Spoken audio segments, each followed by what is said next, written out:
It's the first Monday post OHL Trade Deadline, so this is now the final push towards the 2025 OHL playoffs, and we'll start to see some teams make some ground in the standings overall, while other teams just preparing for next season, trying out different line combinations and whatnot. But since it's Monday, let's look at the power rankings for this week, and we have a brand new team sitting at number 20 overall. It's the Ottawa 67s. They fell 3 spots this week. And for Ottawa, they were 0-3 last week. They're now on a 6-game losing streak and just 1 win over their last 10 games. So it's been a tough go right now for the 67s. And of course, Henry Muse and Brady Stonehouse both traded at the deadline. However, Luca Pinelli ended up staying in the nation's capital, and it sounds like he wasn't willing to waive his no-trade clause for some of the teams that were expressing interest in acquiring him at the deadline. But for Ottawa, they're a team looking to the future, and this week, 2 games at home. Friday, they take on the Erie Otters, and then on Sunday, they're home to the Soo Greyhounds. At number 19, the Owen Sound Attack. They're up 1 spot this week, and it was a decent week for Owen Sound as they were 2-1 with victories over Barrie and Sarnia, and then nearly came back to defeat the London Knights. They tied the game at 4, but the Knights would score too late. The Attack, though, they traded away veterans as we expected, but I really like the addition of Cole Zarowski, who they got from the Flint Firebirds. He had a goal and an assist in his first 3 games as a member of the Attack. So the future is promising here for Owen Sound with Zarowski and Bowie, who were drafted 6 and 7 in the OHL priority selection. So we'll see where Owen Sound goes from here. But this week, they're on the road visiting the Brampton Steelheads on Friday. Then they're home to the Flint Firebirds on Saturday. At number 18, the Greyhounds, they dropped 2 spots this week. And for Sault Ste. Marie, 0-2-1 was their record last week. Although they nearly came away with a win against the Kingston Frontenacs. They had a 5-1 lead late in the second period, but then Kingston came back to tie it and then force overtime where the Greyhounds would end up falling 6-5. But the Sioux, they are a team looking to the future. In the playoffs, though, they could be in question. Right now, 2 points ahead of the 9th place Guelph Storm. So right now, skating on thin ice are the Soo Greyhounds as they try to make the postseason. So we'll have to wait and see where things go from here. This weekend, it's the East Division road swing for them. It starts Thursday in Peterborough, Friday in Kingston, and then Sunday they will be in Ottawa. At number 17, it's the Peterborough Petes. They're up 2 positions. One of the more surprising trades at the deadline was Peterborough acquiring overage forward Brady Stonehouse from the Ottawa 67s.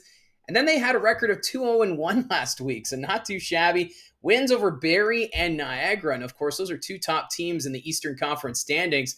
So there's no pressure on this Pete's team to make the playoffs. And I almost wonder if they're starting to benefit from that no pressure. This is a team that's building for the future and, playoffs, not likely, but for them, they're now 9 points out of that 8th seed, which is right now being held by Ottawa, who've been struggling. So for Peterborough, no pressure.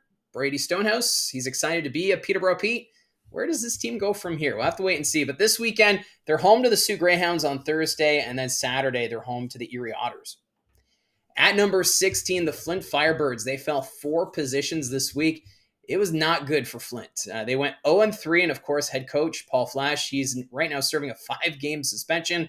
And now Connor Clattenburg, he's got a suspension pending for his hit on Noah Jankin of the Guelph Storm. One bright spot, though, for the Flint Firebirds is that Sam McHugh, who was acquired from Owen Sound, he has joined the Firebirds after there was some speculation going around the league that he might not report. So good news is McHugh did report to the Flint Firebirds, and they are on the road this weekend. They're going to be in Kitchener on Friday, and then McHugh gets to visit his former team in Owen Sound on Saturday. At number 15, the North Bay Battalion. No change for them from last week. For the Battalion, they were 1-1, but their victory was in overtime against the Brampton Steelheads, where recent addition Parker Vaughn was the hero. So not a bad result for the Battalion on the road. Vaughn, a goal and an assist in that victory over Brampton, and he's saying all the right things right now since joining the troops in that trade from Barrie, and he says he's excited about the future. And I would agree with that. This North Bay team, a lot of potential going forward. And Zach Weigel also contributing offensively for this North Bay team with 2 assists since the trade. So right now, the Battalion, 3 points out of that final playoff spot in the Eastern Conference, and they have 2 games in hand. So things looking pretty optimistic right now for the North Bay Battalion. And this week, they're home to Barrie on Thursday, so that's a big game following the trade between those 2 Central Division rivals. And then Saturday, the Battalion will visit the Niagara Ice Dogs, and then they're in Brantford on Sunday. At number 14, I have the Guelph Storm up 4 positions. And despite trading away veteran players ahead of the deadline, they had a pretty good week. 2-0-1 was their record, and the overtime loss to Erie, the Storm were actually ahead for most of that game. It was the Otters who came back late in that one. So a pretty good week for Guelph as they keep their playoff hopes alive in the West. There was unfortunate news in the game in Flint where Jankin was taken to hospital after he suffered a hit from Connor Clattenburg. It sounds like his status is improving. He stayed in hospital overnight while the Storm continued up to Sault Ste. Marie for the road trip. But we should get an update earlier this week as regards to Noah Jankin. Coming up this week, though, it's a road trip for the Storm. Friday, they're in London, and then Saturday, they will be in Saginaw. At number 13, I have the Brantford Bulldogs. They dropped 2 positions this week after they went 1-0-1. So 3 out of a possible 4 points. Not that bad for the Bulldogs. For Brantford, they were making a pitch for Luca Pinelli. It sounds like that was a big negotiation that was going on between Brantford and Ottawa. Of course, that didn't work out. But the goal race, though, continues to be fascinating to watch with Brantford. Nick Lardis now sitting at 34 goals, just 1 back on Michael Misa for the league lead. Coming up this week, it's a home and home at the Oshawa Generals. It starts Friday in Oshawa. They're home to the Generals on Saturday, and then on Sunday, they host the North Bay Battalion. At number 12, I have the Saginaw Spirit. They're up 1 position this week, and it was a rough start to the week for Saginaw. They lost 7-2 on the road to the Niagara Ice Dogs, then pulled off back-to-back wins on the road against Erie and Kitchener. Now the Spirit, they traded away their captain, Ethan Hay, along with Joey Willis and Will Bishop, but they brought in Caden Johnston from the Sarnia Sting, and since arriving, a goal and an assist in his first 3 games, so not bad for Johnston. Just 1 game coming up this week for Saginaw. That's on home ice Saturday against the Guelph Storm. At number 11, I have the Barrie Colts. They are down 6 positions. This is the biggest drop of the week. And for the Barrie Colts, it's a week they will want to soon forget.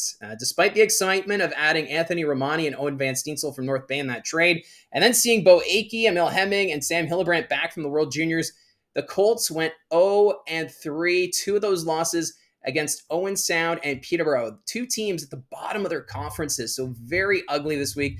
The team just looked flat, and against the Kitchener Rangers on Saturday, the Rangers full control defensively, really limiting Barrie's chances, and then they got out goalied in the 3rd period. So Barrie struggling right now, and that's why they tumbled quite a bit. They're on a 4-game losing streak.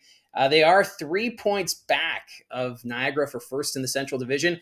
And the Sudbury Wolves, they're now 1 point back of Barrie. So the Colts, they could even tumble down the Eastern Conference standings with their play of late. Romani, though, expected to join this team. He could be in the lineup as early as Thursday. Well, Cole Bodwin, he should find out soon this week whether or not he's cleared to play for the upcoming games. It all starts Thursday in North Bay, so that's going to be an emotional game between former players, as those 2 teams have completed some big trades. And then Saturday, the Barrie Colts host the Windsor Spitfires. And then on Sunday, they visit the Niagara Ice Dogs. So this week, not any easier. And if this team's going to get out of this losing streak, they're going to want to do it pretty quickly, or they're going to be even further down the power rankings. At number 10, the Niagara Ice Dogs, no change for them from last week. It was an okay week for Niagara. They went 2-1, but their loss to Peterborough was a bit of a surprise as the Petes controlled most of that hockey game. Niagara, though, they stood pat at the trade deadline, which I think is the right decision for this team, as they're ahead of schedule this year. They're a young group with aspirations on the future. They're looking to host the Memorial Cup in 2027, so I feel like what they did at the deadline here was the correct maneuver and look to the future and let this core develop further. And right now they do have a 3-point lead in the Central Division over the Barrie Colts, 4 points up on the Sudbury Wolves. And this week, just 2 games. They're home to North Bay on Saturday, and then they're home to Barrie on Sunday. At number 9, it's the Brampton Steelheads, the biggest climber. They're up 5 positions. And as long as Brampton stays healthy, I expect them to have a very strong second half to the OHL season. The Steelheads 2-0-1 was their record last week. They put up 4 goals in their early in their game against Kitchener in a 5-2 win over the Rangers, ending their 6-game winning streak. And, that could go down as the win of the season so far for Brampton. That was on the road, too, at the Odd. Not an easy place for the opposition this year. And Angus McDonnell, he has been on a tear. He's got goals in 6 of his last 7 games, since coming back from injury. So everything right now going right for Brampton as they try and climb the Eastern Conference standings. This week, just 2 games at home. Friday, they host Owen Sound, and then Saturday, a rematch with the Kitchener Rangers. At number 8, Sarnia, no change for them from last week. Sarnia 1-1 was their record. They had a loss to Owen Sound and then a win over Erie, so not too shabby. The Sting 7-3 over their last 10 games, not too bad. They're now 6 points back of Saginaw, who currently hold that 4th seed in the Western Conference. So could this team challenge for home ice advantage in the playoffs? Well, if they keep this pace, they very much could. This is a Sarnia team showing what they're capable of right now. Coming up this week, just 1 game for them, and that's at home to the Sudbury Wolves. So that's going to be a big test coming up for Sarnia. At number 7, it's the Erie Otters. No change for them. The Otters, they seem to be a step behind in their games this week. They were able to come back to defeat the Guelph Storm in overtime and then lost back-to-back games to Saginaw and Sarnia. So it was great to see Connor McDavid having the number 97 retired at the Erie Insurance Arena rafters. However, that was a tough game against the Saginaw Spirit in that loss. Although I did like the jersey throwback. It'd be nice to see that as maybe a 3rd jersey because I do like that color combination for the Erie Otters. So maybe take note for the Erie organization to bring that look back. Now coming up this week, they're doing the East Division Road Swing. Friday, they will be in Ottawa. Saturday, they visit Peterborough. And then on Sunday, they're in Kingston. At number 6, the Kingston Frontenacs. No change for them from last week. The Kingston Frontenacs, they made a statement at the OHL Trade Deadline, acquiring Joey Willis, Ethan Hay, Will Bishop, and Charlie Schenkel, 4 players from the West Division. And the Frontenacs, they were 2-1 last week. That was their record. Also included a come-from-behind win over the Soo Greyhounds, and then they lost 10-6 in Sudbury. So not too bad going through Northern Ontario, except maybe giving up the 10 goals in that final game. It will take time for this team to adjust and gain chemistry, get used to the new lineups and the new faces. But I think this is going to be a fun ride for Kingston. The Frontenacs, they're going to be a team to follow.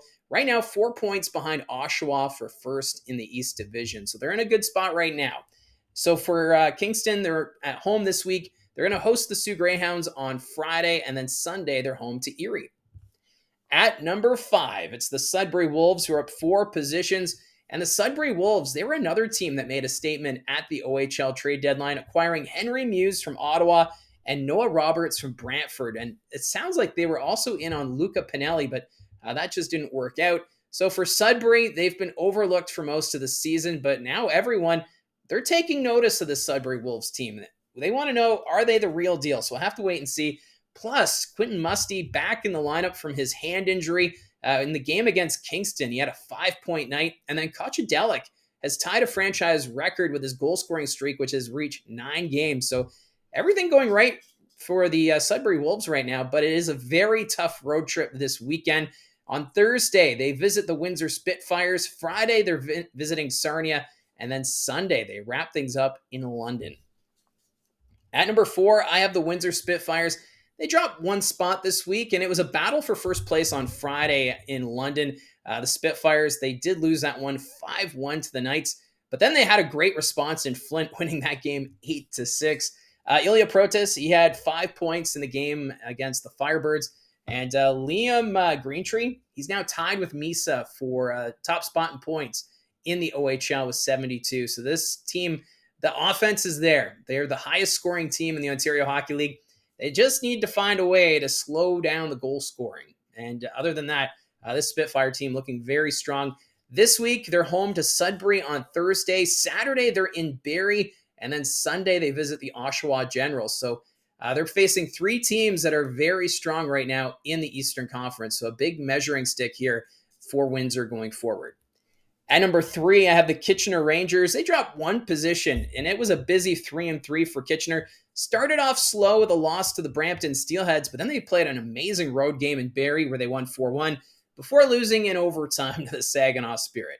Jackson Parsons, he is one of the top goaltenders in the OHL, but he played all 3 games for Kitchener this past weekend. I was a little surprised by that. You just hope he doesn't get burn out before we get to the postseason. He's played 33 of Kitchener's 41 games so far. Unreal. Now, for the Rangers this weekend, they're home to Flint on Friday, and then they travel to Brampton on Saturday. At number 2, I have the Oshawa Generals, who are up 2 positions this week. The Generals, they earned 2 wins over Ottawa in their home and home series, and they outscored the 67s 9-4 in those 2 games. Andrew Gibson, of course, acquired from the Soo Greyhounds. He fit in well for Oshawa. A goal and 2 assists, 3 points in 2 games of work, so not too shabby for him. And for Oshawa this week, they will play home to the Brandford Bulldogs on Friday. They visit Brantford on Saturday before hosting the Windsor Spitfires on Sunday. That's going to be a big game on Sunday. And now at number 1, the London Knights. No change for them. And is it really any surprise seeing London here at the number 1 position? They just continue to roll along. They were in a battle for first place on Friday against the Spitfires, and they defeated Windsor 5-1. Although the game in Owen sound a lot closer than expected, they gave up a 4-goal lead before pulling off the 6-4 victory at the Bayshore. Blake Montgomery, he has been solid for the Knights. 2 goals against Owen Sound on the weekend, bringing his total to 17 goals over 23 games of work. So not bad there for Montgomery. Now it's just 2 games ahead for the London Knights this week. Friday, they're home to the Guelph Storm, who've been playing better. And then Sunday against the up-and-coming Sudbury Wolves. So that Sunday game could be a good test here for London, or I guess the test is more so for the Sudbury Wolves, but still should be in for a good game between the Knights and the Wolves on Sunday. So that's how I see it from the booth. Let me know in the comment section below your thoughts on the teams that are doing well and those who are struggling. And let me know what you think is the top teams right now in the Ontario Hockey League. Love the interaction. Thank you very much for your support as this channel continues to grow. Don't forget to hit like and subscribe. Talk to you soon.